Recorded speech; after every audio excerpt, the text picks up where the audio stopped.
ইরানে ড্রোন হামলা চালাতে মার্কিন যুক্তরাষ্ট্রের সামরিক দপ্তরকে ইন্টারনেট সার্ভিস দিয়ে সাহায্য করেছিল মার্কিন ধনকুবের ইলন মাস্কের প্রতিষ্ঠান স্পেসএক্স। তাই সামরিক দপ্তরের কাছে মোটা অঙ্কের বাড়তি টাকা চাইছে প্রতিষ্ঠানটি। সংবাদ মাধ্যম রয়টার্স এসব তথ্য হাতে পেয়েছে। ইরানের বিরুদ্ধে মার্কিন ইসরায়েল জোটের যুদ্ধ শুরু হওয়ার কয়েক সপ্তাহের মধ্যেই স্পেসএক্সের ঊর্ধ্বতন কর্মকর্তারা মার্কিন প্রতিরক্ষা কর্মকর্তাদের সঙ্গে বৈঠকে বসেন। সেখানে তারা বলেন, মার্কিন লুকাস ড্রোনে ব্যবহার করা স্টারলিংক সেবার জন্য সামরিক বাহিনী অনেক কম টাকা দিচ্ছে।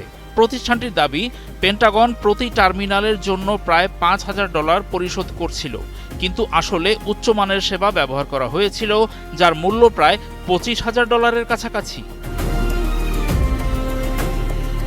ইরানি শাহেদ ড্রোনের সরাসরি নকল এই লুকাস ড্রোন। মার্কিন যুক্তরাষ্ট্রের তৈরি এই লয়টারিং মিউনিশন প্রয়োজনে লক্ষ্যবস্তুকে তাৎক্ষণিক আঘাত না করে ভেসে অপেক্ষা করতে পারে। পরে সময় সুযোগ মতো আঘাত হেনে বিস্ফোরিত হয়। এমন মতবিরোধ সাম্প্রতিক মাসগুলোতে স্টারলিংকের দাম ঠিক করা নিয়ে স্পেসএক্স এবং প্রতিরক্ষা দপ্তরের মধ্যে বাড়তে থাকা উত্তেজনারই একটি অংশ। এছাড়া ইরানি ভিন্ন মতাবলম্বীদের সরাসরি মোবাইলে স্টারলিংক সুবিধা দেওয়ার পরিকল্পনার ব্যয় নিয়েও দুই পক্ষের মধ্যে বিরোধের খবর পাওয়া গেছে। 2023 সালের একটি চুক্তি অনুযায়ী স্পেসএক্স প্রতিরক্ষা দপ্তরকে স্টারশিল্ড নামের ইন্টারনেট সার্ভিসের একটি সামরিক সংস্করণ সরবরাহ করেছে। বাণিজ্যিকভাবে বিক্রি হওয়া সাধারণ স্টারলিংক টার্মিনালের চেয়ে এটি আলাদা। স্টারশিল্ড টার্মিনালগুলো বাণিজ্যিক স্টারলিংক স্যাটেলাইট নেটওয়ার্ক ছাড়াও একটি পৃথক গোপন স্টারশিল্ড স্যাটেলাইটের ঝাঁকের সঙ্গেও সংযুক্ত হতে পারে। এখন স্পেসএক্সের যুক্তি হলো, লুকাস ড্রোনগুলো যেভাবে কাজ করছিল তা কম দামের ল্যান্ড মোবিলিটি প্ল্যানের চেয়ে কোম্পানির বিমান চলাচল সংক্রান্ত সাবস্ক্রিপশন সেবার সঙ্গে বেশি মেলে। কিন্তু মার্কিন সামরিক কর্মকর্তাদের পাল্টা যুক্তি হলো, $25,000 মাসিক ফি নির্ধারণ করা হয়েছিল মূলত বিমানের জন্য, একবার ব্যবহারযোগ্য ড্রোনের জন্য নয়। ওইসব ড্রোন মিশনের সময় কেবল অল্প সময়ের জন্য স্টারলিংকের ওপর নির্ভর করে। তবে শেষ পর্যন্ত স্পেসএক্সের চাওয়ায় জয় পায়। ইরানের ওপর হামলা আরও বাড়ানো হয়, ফলে প্রতিটি লুকাস ড্রোনের খরচ প্রায় দ্বিগুণ হয়ে যায়।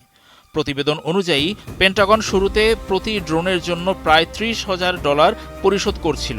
তবে মার্কিন প্রতিরক্ষা দপ্তরের একজন কর্মকর্তা জানিয়েছেন, তারা এখন বিকল্প সেবাদাতা খুঁজছেন।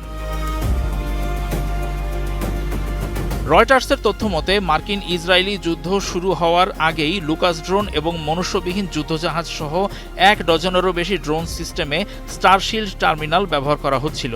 সংঘাত শুরু হওয়ার পরপরই এই উত্তেজনা প্রকাশ পায়, যখন ইলন মাস্ক তার সামাজিক যোগাযোগ মাধ্যম এক্সে জানান, অস্ত্র ব্যবস্থার জন্য বাণিজ্যিক স্টারলিংক টার্মিনাল ব্যবহার করা প্ল্যাটফর্মের শর্তাবলীর লঙ্ঘন।